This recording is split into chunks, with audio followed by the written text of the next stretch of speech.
Welcome to I Said What I Said. I'm Brad Wakai. That's Tyson Gentry. This is our Final Four preview episode, Tyson. We have 3 more basketball games in this college basketball season. My team's in one of them. I'm pumped. The Duke Blue Devils are making me nervous. We previewed everything. Is this the best Final Four ever? Kind of some early thoughts on this thing. But what we're going to do today is to start the show. We're going to go through why each team, what are the factors why they could win. Then we're going to get some X's and O's stuff on the breakdowns of these actual games, previewing Auburn, Florida, Duke, Houston. Then we're going to close with giving out some picks. That's how we're going to rock on this episode. Tyson, you are pumped. I know you said it on the early week episode that we did. How are you feeling now with just a couple sleeps left until we get to San Antonio and the Final Four gets underway? Oh, dude, I'm juiced. I'm like having withdrawals. I'm checking my phone. I'm on the March Madness app at work, just like trying to get something to pop off, waiting for these women's games. That's also a fantastic Final Four. Potentially the 4 best teams in the country made it there too. So it's been a pretty awesome year in college basketball. But yeah, man, we're not going to have another show come out between the Final Four games on Saturday and the national championship game on Monday night. So we figured we would start off with why each one of these teams can win a national championship, just so we don't make ourselves look dumb. And we'll get, that's what we're here to do. We got some strong opinions. We'll tell you what we think when we actually do the preview and who we think is going to win. But we want to go and give hey, these are the 4 best teams. And per KenPom, this is the 4 best teams we've ever had in a singular Final Four based on this metric since 1996. So let's start here with Auburn. They are the number 1 overall seed coming in. They lost 3 out of 4 coming in. That's how good they were during the regular season. Now, Tyson, it was rocky during the tournament. There were times when it was like, I'm not quite so sure about this Auburn Tigers team. They flipped the switch against Michigan. They dominated against Michigan State. They're in San Antonio, and they got a chance to win a national championship now that we're here and there's 2 games remaining. Why can the Auburn Tigers win their first national championship with this group led by Johni Broome under Bruce Pearl? Well, you just said the two names right there, Johni Broome and Bruce Pearl. I like Bruce Pearl. I think he is a national championship-worthy head coach. Johni Broome is going to split all these Player of the Year awards with Cooper Flagg. But the real reason, dude, is before the tournament, it was like, man, I'm not buying these guys. I don't love the way that they ended the season. And then the second half of that Michigan game happened, and they just ran away from everybody. And then until Broome got hurt, and they still had it in the bag after that. And then he comes back Willis Reed style, hits a 3. But Michigan State wasn't sniffing that lead. It was going to stay at 10, whether they came down and hit a layup. They weren't hitting 3, so they didn't have to worry about that. But crazy athletes across the board. They can play defense, and anytime you can go through a guy that can get you 35 on – Brad, I'm going to say this, anybody left in the field, like no disrespect to Mountain Watch and Duke, no disrespect to the guys over at Houston or the big guys at Florida. Johni Broome can just put the ball in the hoop, and sometimes, if you have that guy, you got a shot. So I think – we know that, right? Auburn's going to win. It's going to be because of Johni Broome, right? He can't have a bad game. To his point, he's been a little shaky. I mean, early on in the tournament, he hasn't had his best stuff. But the reason why Auburn's here is because of their guards. And so I think if Auburn's going to win, and we talk about this all the time. Go look at, especially in this modern era basketball, if we're going to talk about or we're going to predict and project winners of this tournament, a lot of times you have to have good guard play. Like Donovan Clingan was great. Do you think Pettiford can get the better of a Walter Clayton and then either Houston backcourt or a Duke backcourt, though? That's kind of where I'm lost in this. Well, that's why I'm not sure. That's why I think if they're going to win, they have to, right? I don't know. So if they're going to win, then they have to do it. Denver Jones has been really good in the tournament. He hasn't been great during the regular season, or at least dominant during the regular season. Chad Baker-Mazara has been a ghost in this tournament. He's the second leading scorer for Auburn. You expect him to pick things up. That thing. He's getting them up. He has not been making them. And you wonder when that's going to come. So, Tyson, for me, it's got to be the backcourt for Auburn. I mean, because if they're not going to perform well, if they're not hitting shots, okay, maybe you don't slow down Johni Broome or stop Johni Broome, but let's throw doubles at him. Let's make the other guards score. And if they can't do that, they're going to get out of the tournament. If they can, that opens everything up. So I think that, again, the backcourt for me is why Auburn can win this tournament. They have to play really well. Yeah.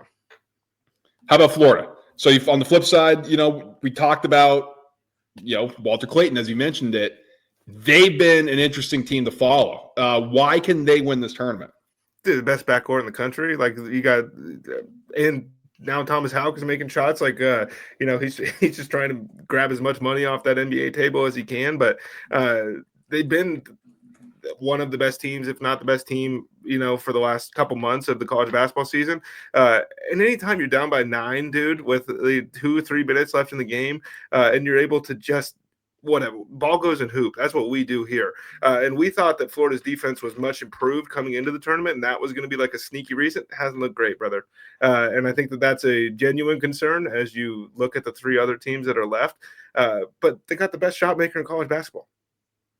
I think if Florida, why Florida can win, Tyson, it's offensive firepower. Yeah. If you could just flat out outscore everybody like they've been doing, it makes it a little bit easier when your defense isn't stifling, right? Like not everybody's, and we'll talk about Duke here in a little bit, but not everybody has the elite offense, the elite defense.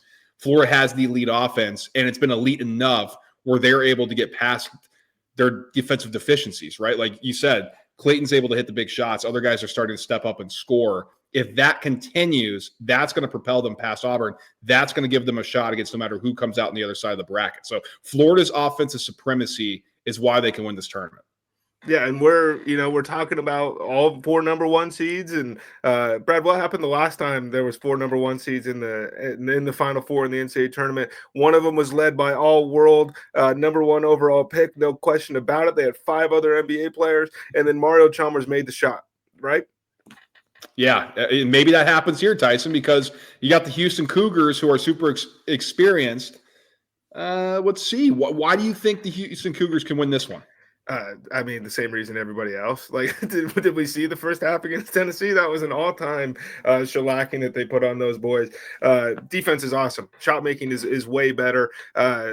It's going to be really, and we'll talk about the game itself, but if they get run off the line a little bit, I'm worried about like how this offense is going to work. But they got 5 guys that can score in double figures, 5 guys that can guard just about anybody. They're tough, they're nasty, they're physical, and look, we're in the Final Four in college basketball. If that whistle gets swallowed a little bit, Houston all of a sudden levels up.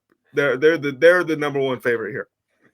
Yeah, I mean, Houston's going to win because their defense dominates, right? Like they're forcing turnovers, they're getting out and running, they're hitting shots, they're able to take the guards out of the game, and they're able to offensive rebound. Like those are how Houston wants to win. If they can muddy things up and be successful doing that, then they're going to give themselves a chance to win. And then I do believe if they can get past Duke, and again, we'll preview stuff here a little bit more in depth, then they have a shot against either Florida or Auburn, because I will take, like, Florida's backcourt is really good. Tyson thinks they're the best in the country, but Houston's going to be able to give them some fits if they're able to get after them and things like that. At least slow them down, maybe make it hard for Florida just to outscore them, at least disrupt them a little bit, if not shut them down type of action. I do think Houston's guards are better than Auburn. So Houston's going to win because they create chaos, because they offensive rebound, and they do the little things, the dirty things that nobody else wants to do, and that's what their identity is under Kelvin Sampson.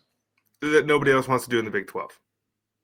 Why can Duke win this tournament? Now, we talk about the public perception. Everybody's like, I just don't see them losing. What's going to allow them to actually go and win that and make that prophecy come true? Defense. Like it's their defense is as good as Houston's to me. Like watching this tournament has been like, wow, this team is crazy long. Their defense is really good. And yeah, dude, they score 85 points a game, but they're going to score 85 points a game on just about every. We'll see how it looks against Houston, but it's an offense that I'm not worried about in the slightest. But this defense has just leveled up, and they're running people like Alabama couldn't get a lick of space. This is one of the most athletic, freewheeling teams in college basketball. And Duke was just like, hey, we're going to go. We can all touch arms and reach both ends of the court, right? And that offense, like, you prisoner pick and roll, man. It's free money against everybody in the country. I'm going to go the flip side. I think Duke's going to win, and why they can win is their offense. I mean, they've leveled their defense up, but this offense is shooting like over 50% from the field. It's absurd. And so the concern you'd have to have is, well, eventually they cool off. Well, I mean, if they're getting open shots, Cooper Flagg is able to collapse the defense in a way that we haven't seen in a while in college basketball. And the other guards are able to hit shots. You got the big man dunking. Like, yeah, your percentage is going to be pretty high when you're getting freaking 5 dunks a game off of pick and roll action. So Duke, to me, is going to be able to win because I think their defense is going to be there no matter what. Like, that's kind of the identity they've had. But they're going to win. They're going to win if they can just continue to score like this, man. I mean, this is hard, especially because, like you highlighted, their defense has gone to the next level, but that's kind of been the staple for these guys. So if they can continue to score, how do you even compete with them? That's the thing here. And that is why they are the overwhelming favorite right now on FanDuel Sportsbook. Yes. And so let's get into the game preview, Tyson. We talked about why each can win, but let's talk about and break down Auburn versus Florida. This is the first game that is taking place in the Final Four. It's an SEC battle, little rematch where Florida absolutely destroyed Auburn, wasn't even close on the home floor of Auburn. A little revenge angle for the Tigers. Gators want to spoil it. They want to get to a national championship. It feels like beating Auburn at home this year was like less impressive than beating them on the road. Like you could walk into the Plains, it felt like this year, and get them, and you couldn't. You didn't have that same luxury maybe when they came to your gym. I think this one is going to be awesome. Like the two teams that know each other, coaches that know each other. I know Golden's not been around for a while, but like he's not a baby, right? This is fourth year at Florida, I believe, and this is a really really good basketball team. And Auburn's. The thing about this game is, can Auburn get to the bonus early? And then can they just be like, okay, we're going to play this game at our pace, and we're going to put you guys through your paces? Because for as much as I love Florida's depth, if all of a sudden it's 7, 8, 9 out there with Walter Clayton Jr., Auburn has an overwhelming advantage. I think they're super athletic and all of that, but you can have the best defense in the country for 29 seconds. And this Florida team has shown us over and over again in this tournament that we'll just hit the three with 1 second left. And they have crazy shot makers. I am more excited for this game than any other game so far in the tournament. So Bruce Pearl hired Golden to be his director of basketball operations when he was just starting out, when he was a young lad. Now he's still a young lad. Baby. But then, Golden goes out to San Francisco. They were competing with Gonzaga. St. Mary's out there in the West Coast. Then he leaves and goes to Florida. Now you got this thing that we're sitting here now. So, yes, coaches are familiar with each other. I think what I'm looking at this, Tyson, and how I'm analyzing this thing, Florida's big's got to show up. I have not been impressed by that group. And, yeah, they bullied the little guys. But as they've worked up through the tournament, they should have, no, I'm with you. No, I mean, they were kind of bullied by UConn. I mean, that was one of the reasons why the Huskies were in there. I mean, they were offensive rebounding. They were kind of getting pushed around and punked a little bit. And the problem here, I think, if you're Florida, is you ran so hot during the end of the season and then the SEC tournament that you raised the expectations. Like everybody was playing well and you just looked dominant. Now, we know sometimes you can raise your level and maybe that becomes your new ceiling or your new floor, I should say. But what happens if the floor is still down where it was and you dip down and now all of a sudden your ceiling, you can't even get back to that point again? Because, Tyson, there's been ample opportunities for Florida to play that way. They did against the 16th seed. They should have done it. So I think the biggest concern I have is if Janai Broom's healthy, I give the advantage to Auburn on the inside. That's how they want to play. If Janai Broom's not going to be made uncomfortable, if you're not going to challenge him at the rim, if you're not going to force him to, I don't want to say turn the ball over, but pass out and hit the guards and make them score. Or the lazy ones. Because sometimes he takes lazy ones. Like if you can force Broom into the 2-dribble post up and he's at the short elbow by the time he's taking the turnaround, that's a huge win all day long if you're Florida. It is. And I'm trying to look at some of these advanced stats here. And I'm looking at here. So free throw rate, you talked about that earlier. Both these teams don't necessarily get to the line that often, about 150th each. But Auburn fouls at a high rate, 303rd in the country in defensive foul rate, 38.2% of the time. I think that could be something. Now, is that going to get Broom in trouble, or is it more the guards on the perimeter? That could be something that's scary here. I think if you're Florida, what you really want to do, you want to space and pace this thing.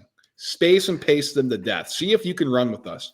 Because I don't think they can. I think Auburn wins this game if they're able to kind of slow the pace down. Let's buck it up. Let's play to our big man.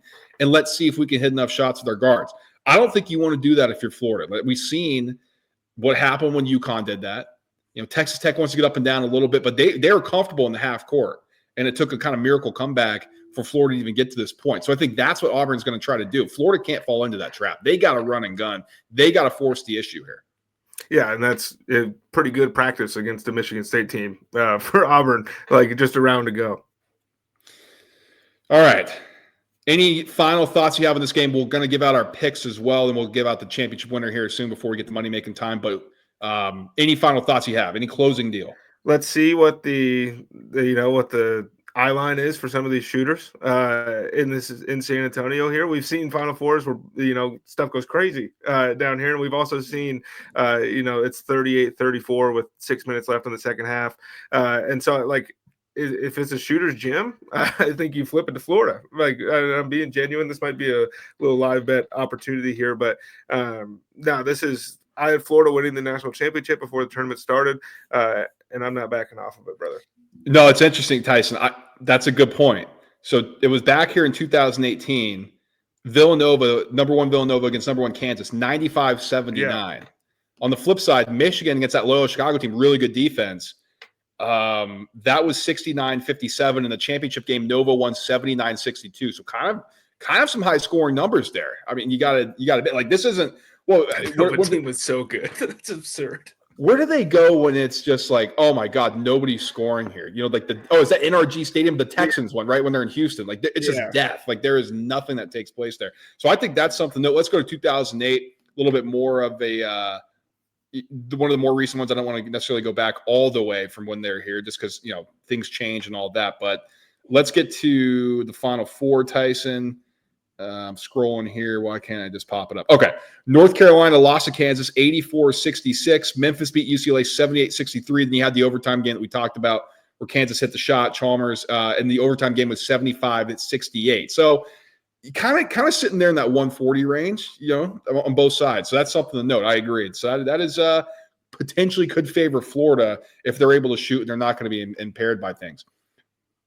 Let's get to Duke Houston. So I'm really curious about kind of how we break this thing down here, Tyson, because I think the main thing here, Duke has to keep Houston off the offensive boards. Yeah. Houston's going to want to attack that thing. I mean, they're going to want to pound the offensive glass. Duke had an issue against Baylor, against Norchad Omier. Now, if Cooper Flagg was in a little bit of foul trouble, he's probably the most consistent rebounder for Duke. So when he's not on the floor, things change. But Kaman Malawach is playing a lot better. They have a ton of size. The guards can rebound effectively. But Houston, what they want to do, and it's a little bit like kind of some of the Duke teams in the past. If you offense rebound, they're kicking out for threes now. Like, they don't necessarily go up at the rim. They don't want to get to the rim. They're this is a jump shooting team, which is weird to say about Houston. Duke has to first and foremost keep Houston off the glass. So I think that's the one thing I'm circling here from the Duke angle.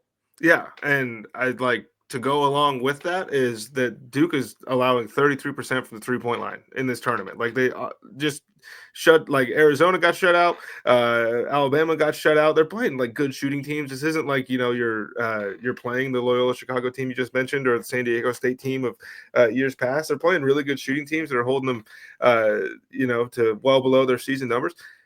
If this Houston team is making their threes, like if Duke can't play that way, then that is, I think, going to get him in trouble because those misses open up the opportunity for long rebounds. And sure, Houston can go get those.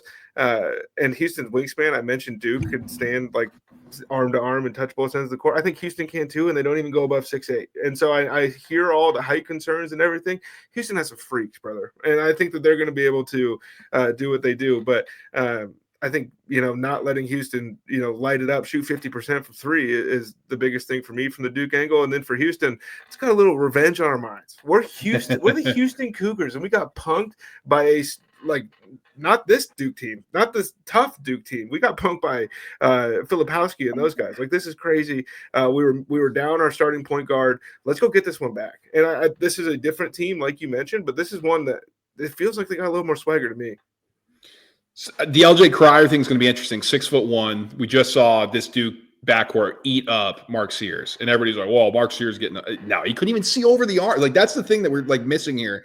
It's like, yeah, okay, well, these guys are good and experienced, and Sears have been around forever. Cryer's been around forever.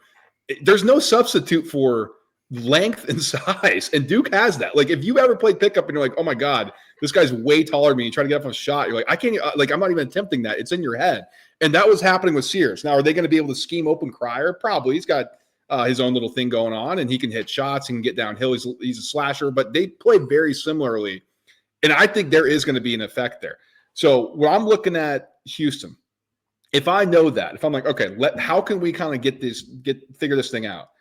Am I going to throw it down into Juwan Roberts? I think that's 6'8". You're going to go against Malawach at 7'2". and you got Bunga coming off the bench, who's 7 foot. That's tough. I'm going for the wings, man. I mean, I don't necessarily know if you're like, okay, we're going to beat Cooper Flagg because he's the best defender in the country, which is like insane to even say. But Emmanuel Sharp's got to be big. Now he's a shooting guard, 6'3", kind of wing guy, but little combo action there. He's going to have to play big. And Tyson, I think the biggest one here is I'm trying to find it here. Oh, Uzan. Because he's been spectacular. Yeah. He's been hitting shots. He's been hitting threes. He's athletic. He can get to the cup if he wants to get the mid-range step in.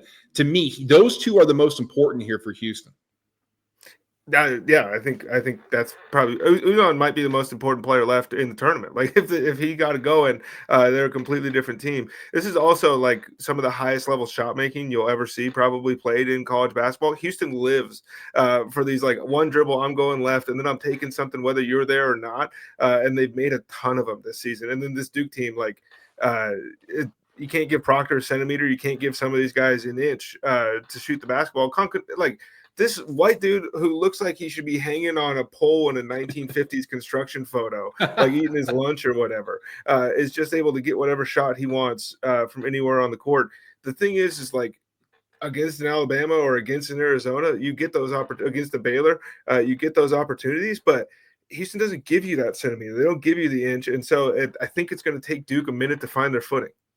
Well, they might be able to, Tyson, if Houston's over-aggressive. I think that could be where it comes back to bite them. So for Duke, you got to be strong with the basketball, right? You can't allow Houston to get out in transition. Can't allow them to turn you over and things like that. But because if Duke is strong with it, there's going to be weak side opportunities when you pass over the top, skip, hit three, go attack the rim. I think that is there. But I'm with you. I mean, this is a way different defense. I mean, everybody knows that. Houston's defense, oh, wow, you're telling me something I didn't know. Better than Alabama, better than anybody Duke's faced so far, right? Like, we know that. But I do think there's opportunity, but it's up to Duke to be strong with the basketball and make that happen. Defenses aren't infallible, right? Like we know that, or else nobody would score. So there are ways to beat defense, especially when you have Duke players like that Duke has. Tyson, I'll kind of close out here. We take a long time in here. Mainly because this is my favorite team, and I'm getting a little nervous. I'm talking myself through it. Cooper Flagg has to be big in this one. I know a lot of people are highlighting Joseph Tugler. 6'8" wing, he could be impactful. He's more athletic than Grant Nelson, and Flagg struggled against Bama. Flagg struggled in the matchup against Nelson. Now, I don't think it was all Nelson. Flagg missed like shots he normally makes. What's that going to look like here? Because if Flagg struggles again, that makes Duke a little bit more susceptible. If he's going to have 30 again, Duke's not losing this basketball game. I mean, there's just no way. I mean, other guys are going to be open. Other guys are going to hit shots. But if Flagg struggles, your margin for error is a lot smaller against this Houston team, especially if Proctor's not hitting threes, especially if Kahn can't get his stuff, if Malawach isn't able to dominate like he has been, if the bench isn't scoring. So that's a huge matchup I'm circling. Flagg has to be Flagg, and he's got to be the number one pick Flagg. Yeah, and I'm just excited to watch John Shire and Kelvin Sampson go at it. This is going to be fun. It's going to be fun. I have Duke advancing. I think they're going to win this game. I have Duke winning as well. Okay. So that means we picked our last one, right? Auburn, Florida. We both said, or did we? Maybe I moved. I said Florida. I still okay. I should have said Florida because I had picked them in my bracket, and so I'm not going to go off of that. You know what I mean? Come on. So our national championship winners. So we have Florida Duke in the championship. Now, maybe we can give a little aside, but I guess it doesn't necessarily matter. Who do you think is going to cut down the nets on Monday? Walter Clayton Jr. Ooh, Mark you Golden. Think so? Huh? Yeah, I mean, you just said you're not leaving your bracket. This is where I was before the tournament. They're in the Final Four. I'm not backing off of this. I understand Duke is awesome. Houston has the experience. If they were to meet, I think that would be an excellent game. But we didn't get a Cinderella. We don't have many storylines going on, except for the one thing that nobody else is really paying attention to is like, hey, Florida keeps turning it up to win these games. All we're talking about is they keep playing these close games. Yeah, but they keep advancing, and that's the name of the game. Yeah, I have Duke winning this thing. I think they're going to get past Houston, like I just said. I think if they match up against Florida, I think there's real defensive issues for Florida against Duke. And like the flip side here, yeah, Florida's got some size. I think that'll give Duke like a different look than they've had with the two tall guys down low. Malawach's going to have to play good. Clayton, we like him. He's 6'2". Freaking Kahn's 6'7". Like, it's insane the size of Duke. Like Proctor's 6'5" with a legit NBA skill set. The guards from Florida It's not another spoiler anyway. They're smaller than Duke, and we've seen Duke cause issues for just about everybody they faced when that happens. And so, James is huge. Like it's hilarious. They don't run a single player in their actual rotation under 6'5". I mean, that's an NBA type of rotation. It's insane. And so, I mean, it takes an adjustment to get used to. Florida might be able to do that, but I think Duke is going to win. Yeah, Florida has come back from these games, but Tyson, what if Duke just doesn't allow them to? Because they're going to be able to score at will, I think, on that defense. This is college sports, brother. That is true. Okay, that's our national champion. Tyson's got his bracket pick. Florida, I got mine. Duke, but Tyson, things change when we get into betting picks, right? Like, we got our picks. We're like, oh, we think these teams are going to win, but we're putting our cold hard cash on the line, and we got sportsbook setting lines. Then that's when things change. That's when we kind of take a look at a different angle here. So without further ado, you know what time it is, folks. It's money-making time.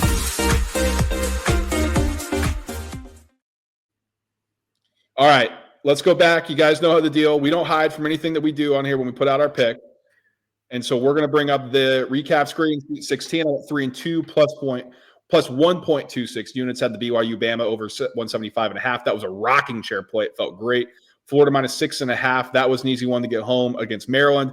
The Michigan State Tennessee moneyline parlay. That was a sweat. That was a fun sweat for me. I enjoyed that. Holy smokes! I'm watching Tennessee just dominate early. I'm like, oh my goodness gracious, Michigan State's going to do this to me. And then we didn't have the luck the next day because Texas Tech, I mean, they were even lucky to advance past Arkansas. And in Houston, that just pissed me off, the fact that they couldn't destroy that Purdue team when they had ample opportunity.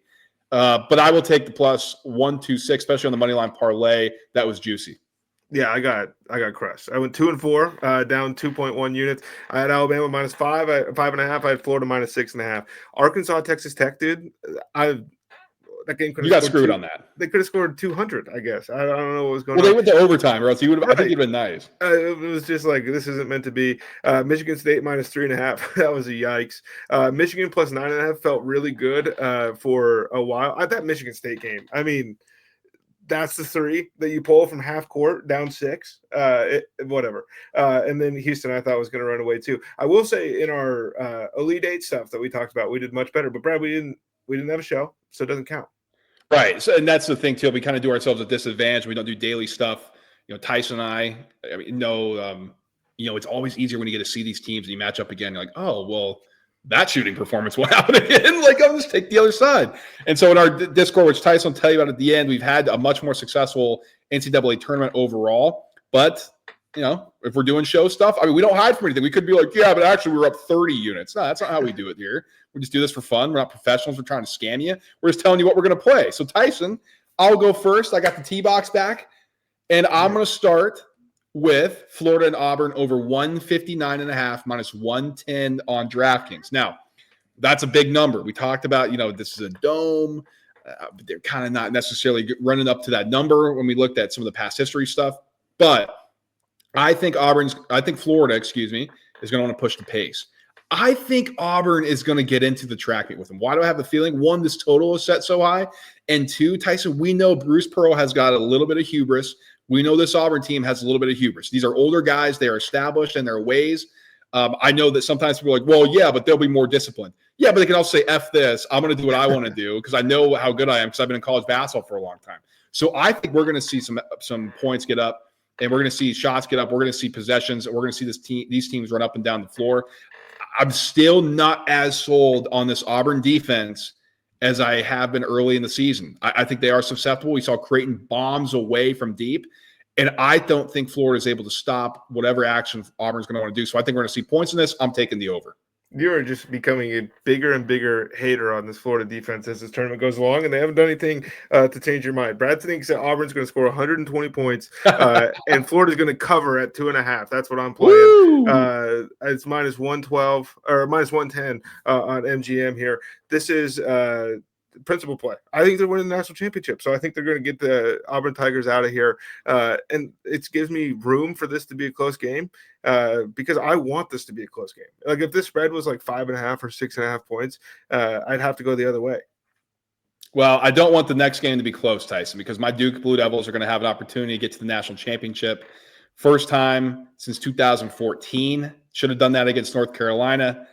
Oh boy, that one's always going to be tough. But because of that, I'm taking Houston plus 5.5, minus 115 on MGM. This is the reverse mush, my friends. This is what we call I'm hoping I'm just wrong, and Duke blows out this team. And because I put the bet down and my money down, it's going to happen. So if not, and if it's a close game, God forbid if Houston wins, then at least I have a little cashola coming back in my pocket. But I'm hoping I can sacrifice the unit that I'm putting on this thing, and Duke goes ahead and blows out Houston, and they get to the championship. SOFT. I'm not a Duke fan. I don't care. Duke minus 5.5. I'm not mushing them. This is one of the best college basketball teams I've ever seen. They got the best player in the country. They're making every shot in the world, and the defense is elite. I think the Duke wins this game. And I thought that Houston was going to beat Purdue so badly that we were going to change our minds about this team. And it came against Tennessee, but I can't get that out of my head, dude. Like, Purdue was sticking with these guys. And so I think Duke gets them out of there.